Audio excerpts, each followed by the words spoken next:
بسم الله الرحمن الرحيم. اللهم صل على سيدنا ومولانا محمد وعلى ال سيدنا مولانا محمد. رب زدني علما رب اشرح لي صدري ويسر لي امري واحلل عقدة من لساني. نو د الله تعالی صفات سلبیه هغه روان ول او په تیر سبق کې مونږه دا وې چې دا الله پاک سره څوک مشابه او مماثل نشي کېږي. بیا د مماثلت مونږ پرون سبق کې دوه معنی کړو چې یا خو اتحاد فی الحقیقت ته د سیم نشي کېږي د الله سره او د سیم نشي کېږي چې یو سیس د بل سیس قائم مقام چې یو سیس کم کار کوي چې په بل کې ماغه صلاحیت وي. لکه الله تعالی صفات چې نه دا قدیم دي، د الله تعالی صفات اعلی او اوچت دي او د مخلوق صفات کمزوري دي، کتی ناقص دي. نو دوانه د بل مماثل نشي کېږي. بیا د مماثلت لپاره په ټولو سيزونو کې من کل الوجوه مماثلت پکار دی او کړه په بازو کې پکار دی.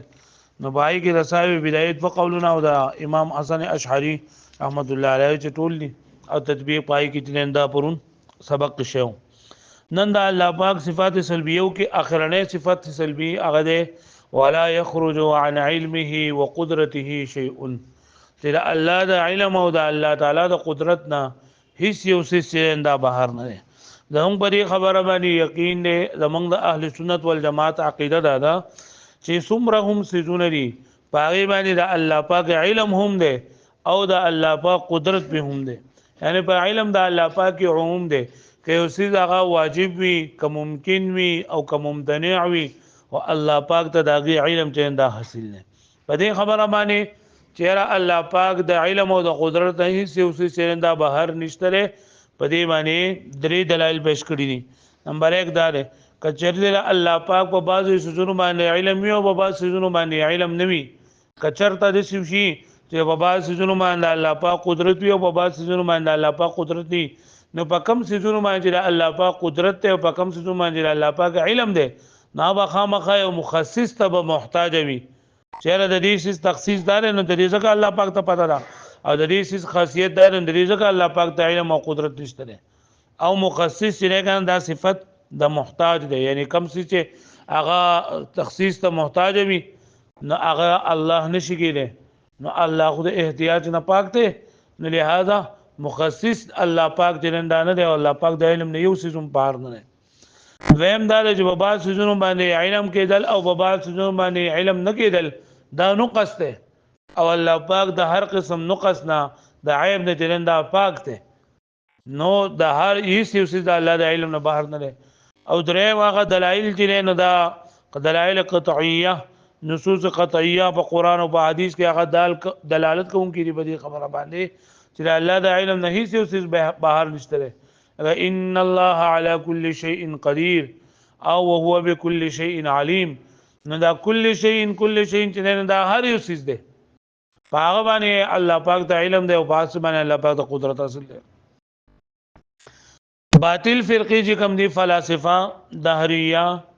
او معتزله دا هغوی په دې کې اختلاف دی. فلاسفه وایي چې د الله تعالی علم صرف په کلیات باندې دی، په جزئیات باندې الله علم نشته. فلاسفه وایي چې د الله تعالی علم صرف په کلیات باندې دی، په جزئیات باندې نه دی. او وایي ځکه دلیل ځان د پاره دا وایي چې دا دغه چې دي د جزئیات دا بدلیږي را بدلیږي، جزئیات دا بدلیږي را بدلیږي او کوم څه چې بدلیږي را بدلیږي هغه کې تغیر وي. صحیح بګي تغیر وي او الله پاک د او کوم څه چې تغیر پکې راځي ناغه حادث وي حادث او دا الله پاک علم دا خو حادث نه نه الله پاک علم قدیم دی. نو که په جزئیات باندې الله علم نو دا خو بیا جزئیات حادث وي او دا الله علم بیا حادث وي.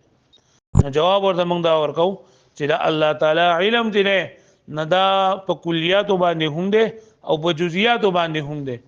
او پاتې شو دا خبره چې را د دې بیا تعلق تل نه دا دغه سر راځي د تغیر سر راځي. نو دا خبره غلطه ده ځکه تغیر تل نه دا صرف په تعلق کې راځي، تغیر په تعلق کې راځي. دا الله تعالی په علم کې تغیر نه راځي. لکه دې مثال لکه دغه چری کنه کله دغه خلق اخلي ریټرن اخلي نو آی کې شیشه لګیدلی دا روډ بغاړه باندې شیشه لګیدلی او ګاډي بای کې راځي چې پته یې لګي نو دا شیشه ده نو دا شیشه په خپل ځای باندې ده او کتور گاډي راځي چې تور گاډي په موړي هم به شیشه کې کړیو کسبین په کې راځي په کوم کړیو هر قسم په کې راځي د څه غونه نه چیرې دا تور گاډي راځي چې دا شیشه توريږي اج سپین راځي چې شیشه سپینیږي ها شیشه خو دغه په یو ځای باندې خپل ولاړه ده او گاډي راځي او بدلیږي را بدلیږي نه دغه شانته علم د الله پاک دې دا خوده خود دې کم سيزونو چې د الله پاک سره علم دې نه دا راځي نو هغه بدلیږي را بدلیږي لکه مطلب دوی چې د جزئیات باندې علم نشته لکه دوی چې دا الله پاک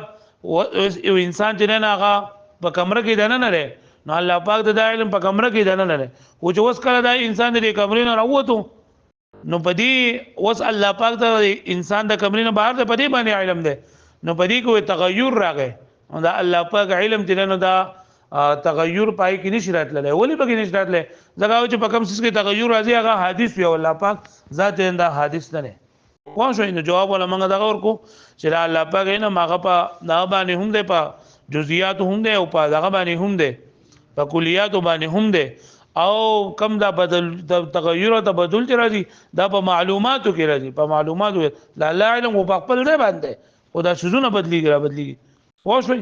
دویم د دې فلسفه دویم قول دار یو قول خو دار کنه چې الله صرف په کلیات او علم دی په جزئیات او علم نشته دی دویم دا غوي دغه دار چې الله تعالی واحد دی یو ذات دی او یو واحد دی کنه لا يقدر على اكثر من واحد او یو سیس په یو ټیم کې یو کار ته انده کولای شډیر نشي کولای نو دوی چې الله پاک اول چې نه دا عقل پیدا کو او بیا د عقل نه دویم چې نه دی لکه عقل ثانی پیدا کو او جوهران الماده یعنی عقل پیدا کو بیا عقل اول ولګي دویم عقل پیدا کو بیا عقل ثانی ولګي عقل ثالث پیدا کو عقل ثالث عقل رابع او د عقل عقول عشره لس عقلونه پیدا شوي دي او دا ټول دنیا وساغه په دې عقول عشره باندې جنده چلیږي او یو ذات په یو ټیم کې یو کار کولای شي ډیر نشي کولای پوه شو دې باندې دا فلسفه هغه موږ ته روړې دي سره کنه ته چې د ګاډي د نه ناسو په ګاډي ته چې تناس وکړو ته په پته لګېدلی و کله چې سړی ګاډي ته نه سي ډروري نو دې صرف سټیرنګ تا وای کنه اشه دغه ولا نور خلک کوي کنه کلچ ولا بل کس وی او بریک ولا بل کس وی ها نو یې ګورا دغه یو ډرایور دی ګاډي دراسته هم دې نه کلچ باندې لاس دی خپګ دی او هم چې دا په اکسیلیټر هم باندې خپګ دی هم په بریک ته ضرورت چې په بریک باندې خپګ دی هم یو طرف ته ګوري بل طرف ته ګوري هم د سوالو سره خبرې کوي نو کس یو دی او کارونه چې دوه زیات کوي نو چې ډېر اور دا کارونه کول شي نو الله پاک قادر مطلق دی الله پاک ته څنګه دی خو یې خو نه کړه خاصي دهریان چې کنه دهریان لاوی دوړلې دي دهریان یو غواوي کنه چې دا هر څه په خپل باندې کیږي بس سار کیږي او ما خام کیږي دا خلک زړیږي او دا خلک تیرنده پیدا کیږي او سوکسه دا ټول ارڅ زمانہ کوي د دې لپاره هیڅ دخل پکې چرته نشته نه او دویم چې نه هغه د دهریانو کې دویم ډله دا چې هغه چې ثاني عالم موجود دی خدای سره امداد کوونکې پکې دا زمانہ را دا زمانہ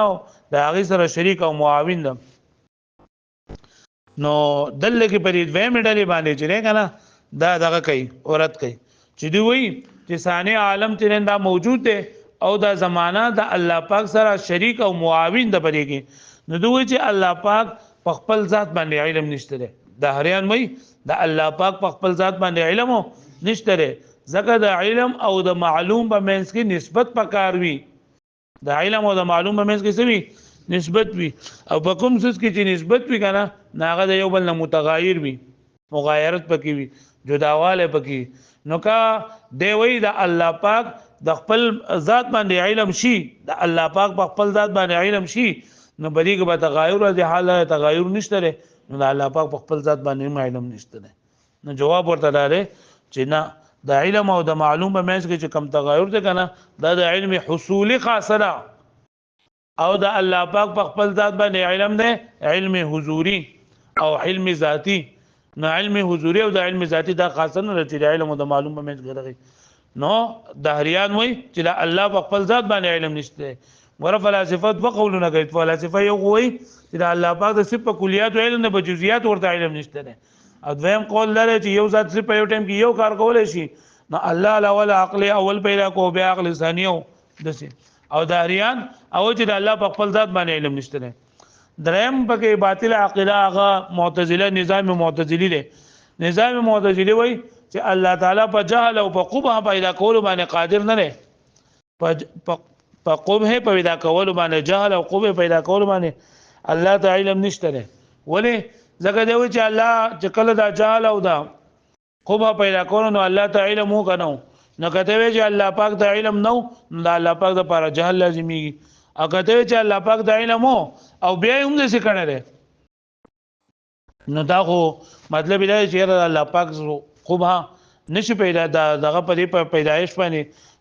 د حسن په پیدا کول باندې الله پاک قادر نو نه الله بیا چې دا د کیږي جهل ورته راځي یا ورته علمي چې دا ورته راځي نو او چې لکه په قبح او په جهل باندې الله پاک ته علم نشته نه نو موږ ورته وایو جواب هغه ته راځي چې خلق د قبح قبیح نه لري خلق د قبح قبیح نه لري بلکې کسب د قبح قبیح دی او الله پاک دې نن دا تاسو مو چې الله پاک کسب د قبح نه کوي او په خلق باندې هغه خبره کوي نو کوم چې هغه دلیل نه هغه دعوه او کوم چې دعوه هغه د هغه لپاره دلیل نشته چې خلق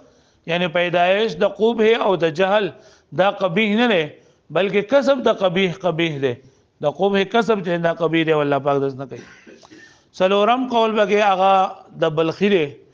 او بلخی وای چې الله پاک په مثل د مقدور عبد باندې قادر نه دی مثل د مقدور عبد مطلب دا چې کم کارونه جنن دا بنده کوي نه هغه شان دي کارونه الله نشي کولای ځکه دا بنده بیا د الله سره مماثل ورشي وانه به یو شان دي شي نن وای دا خبره چې دا هم غلط ده نه بنده جنا نه دا صرف د نفس حرکت او سکون دا په دغه اوصاف سره متصل ته په اعتبار د اغراض او بنیتونو سره یعنی بنده چې دا کار کوي دا غیر لپاره محرکات موجود وي دا غیر لپاره غرض موجود وي چې بنده لکه روټي خوري ولې خوري دا چې موړ شي ګرځیدل ولې کوي چې څه برابر شي الله پاک چې کوم کارونه کوي دا اغراض او دوايي نه جنن دا جدا دي نو پدې کې فرق ده معتزله ابو علي جبائي معتزلي د دغه قول دار چې الله په نفس مقدور عبد باندې قادر نه دی په نفس مقدور عبد مطلب دا دی چې کم سیز باندې بنده قادر دی نو پای باندې الله قادر نه دی کنه ځکه چې کچرته د شي چې په کم باندې الله قادر وي پای باندې بندم قادر شي په کم باندې بنده قادر وي پای باندې الله هم قادر شي نو دا با توارد د قدرتین راشي په مقدور واحد باندې او توارد د قدرتین په یو مقدور باندې دا باطل دي نو د دې هم جوابدار چې په ځوانو کې بوتلان نشته ده ځکه چې جهات مختلف دي بندا یو کار کوي په اعتبار د کسب سره او الله پاک چې دا قدرت ته حاصل له په اعتبار د خلق سره نو په ځوانو کې چونکه جهات مختلف دي لہذا الله پاک کولای شي هر سامان قدر وګورئ دوست ولا يخرج عن علمه وقدرته شيء دا الله تعالی د علم او د قدرت نه هیڅ یو څه نه دا خارج او بهر نه لري درې دلیلونه دي په نمبر 1 دلیل لان الجهل بالبعض والعجز عن البعض ذکر بعض زونه جاهل کېدل او بعض زونه پوهیدل او دا شان د بعض زونه عاجز کېدل او بعض زونه قدرت حاصلول نقص دا نقص ده او الله پاک د هر قسم نقص نسره پاک ده و افتقار الى المخصص او دویم دغه دالای چیرې چې په بعض زونه باندې علم او په بعض زونه باندې جهل یا په بعض زونه باندې قدرت او بعض زونه باندې عجز دا چې نه دا مخصص ته به محتاج وي او مخصص ته محتاج کېدل دا چې نه دا هم الله پاک مخصص ته هیڅ ته محتاج نه دي درم ما ان الخصوص القطعيه ناطقه سره دي چې نصوص قطعيه دا دلالت کوي بعموم العلم وشمول القدره چې الله علم هر څه عام دي او دا الله په قدرت هر څه شامل دي هغه دلایل سری فهو بكل شيء عليم وعلى كل شيء قدير چې الله تعالی په اسمانه په او په اسمانه قدرت لا كما يزعم الفلاسفه دلته تصریف چې نه دا اشاره کړی دي نور په حاشیه کې چې نه دا حل کړی دي لا كما يزعم الفلاسفه وینا د چې څنګه ګومان کوي فلسفه دا فلسفه دوه قولونه یو قول بانه لا يعلم الجزئيات چې الله تعالی الله لا يعلم الجزئيات چې الله پاک په جزئیات باندې پوه نه دی بلکې صرف په سبانه پوه دی یعنی کلیات باندې صرف الله پاک علم دی او په جزئیات باندې علم نه دی دلیل ځان د پاره سوی چې په دې کې تغیر راځي او تغیر چې په کوم څه کې راځي نه هغه سوی حادث وي او الله علم حادث نه نه قدیم د دې مکه تاسو ثابت کړل نو ورته چې دلته د الله تعالی علم چې نه دا قطعی دی او الله ته پارس باندې علم دی او تاسو چې دا وایي نه دا معلوم او د تعلق په اعتبار سره پدې کې تغیر چې نه راځي او دویم دا دلیل لاغو دویم خبره دا وو ولا يقدر على اكثر من واحد او د یو کس نه په یو ټایم کې دا ډیر سيزونو باندې ډیر قادر نه وي دا غي جواب ولوم موږ دا ډرایور د مثال ورکو کنه والدهريه انه لا يعلم ذاته دهریه او چې الله پاک د خپل ذات علم نشته دهریه ته د خپل دهریه وایي چې الله پاک د خپل ذات علم نشته ځکه دوی چې د علم او د معلوم په منځ کې نسبت وي او په کوم څه کې چې نسبت وي نو هغه د مغایرت تقاضا کوي نو که چېرته د الله پاک په خپل ذات باندې علم شي نو بیا به هغه مغایرت به پکې راځي نو جواب ولا موږ څه ورکو جواب ولا موږ دا ورکو چې دلته د کوم علم او د معلوم په منځ کې چې نسبت وي نو هغه چې د علم حصولي خاصه او الله پاک د خپل ذات باندې علم حاصل دی علم حضوري والنظام او نظام معتزلی ابراهیم ابن سیار دا غنوم دی د معتزله امام او دغه شیطان او مقتدا دی 231 کې دی وفات شوی دی دی وی انه لا يقدر على خلق الجهل والقبه چې الله تعالی د جهل او د قبه په پیدایش باندې قدرت نه لري قدرت دی وی چې د قدرت الله عام نه دی علم کې خبره نه کوي په نظام متدین چې قدرت الله عام نه لري ځکه چې الله تعالی جهل او قبه چې نن باغی پیدایش باندې بیا قادری او جهل او قبه الله پاک پیدا کول نو موږ چې پته ورته وکنه واغه وای نو که پته ورته یو بیا هم پیدا کړي نو دې څو الله پاک دا غناکار کار شو الله پاک ناکار کار نه کوي اګه ته پته وته نشته نو جهل چې نن دا دخته نو موږ ورته وای چې خلق د قلب او د جهل دا قبیح نه دی بلکې کسب د قبه او کسب د جهل دا قبیح دی لکه پوښوي والنظام انه لا يقدر على الخلق وعلى خلق الجهل والقبه چې الله ته قدرت نشته په خلق د جهل او د قبه باندې والبلخي ابو القاسم نو په کعبه باندې مشهور دی 273 کې پیدا شوی دی او 319 کې وفات شوی دی نو دې سوي دی وایي چې الله تعالی انه لا يقدر على مثل مقدور العبد چې الله تعالی په مقدور عبد باندې قادر نه دی مقدور عبد مطلب دا دی چې کم کارونه بنده کوي هغه الله نشي کولای ځکه الله بیا د بنده سره مماثل بشي نو جواب ورته موږ دا ورکړل چې بنده دا فعل دا خو نفس حرکت یا سکون دی او دا بیا اوصاف سره موصوفي په اعتبار د اغراض او دواعي سره او الله پاک په دې صفات سره موصوفي په دې کې هیڅ قسم دواعي او هیڅ قسم دغه پکې ضرورت نه اغراض پکې نه کنه الله تعالی بیا محتاج کېدل لازم راشي وعامه المعتزله او عام معتزله چې بریګه ابو علي جبائي او دا بچه ابو هاشم هغه وی چې انه لا يقدر على نفس مقدور العبد چې الله پاک په مقدور نفس مقدور عبد باندې قادر دي نه دا نه له او دوی چې په کوم څه باندې باندې قادر او الله پاک په نه په هغه څه باندې قادر شي نو دا به توارد قدرتین په مقدور واحد راشي او توارد قدرتین په قدرت واحد باندې په مقدور واحد باندې دا باطل دی نو جواب ورته موږ وایو چې په ځوان کې بوتلا نشته ځکه جهات مختلف دي بنده جننه دا غي قدرت من حيث الكسب ده او دا الله قدرت پای کې من حيث الخلق ده لکه پوښوي نه معنی پوښوي واړوي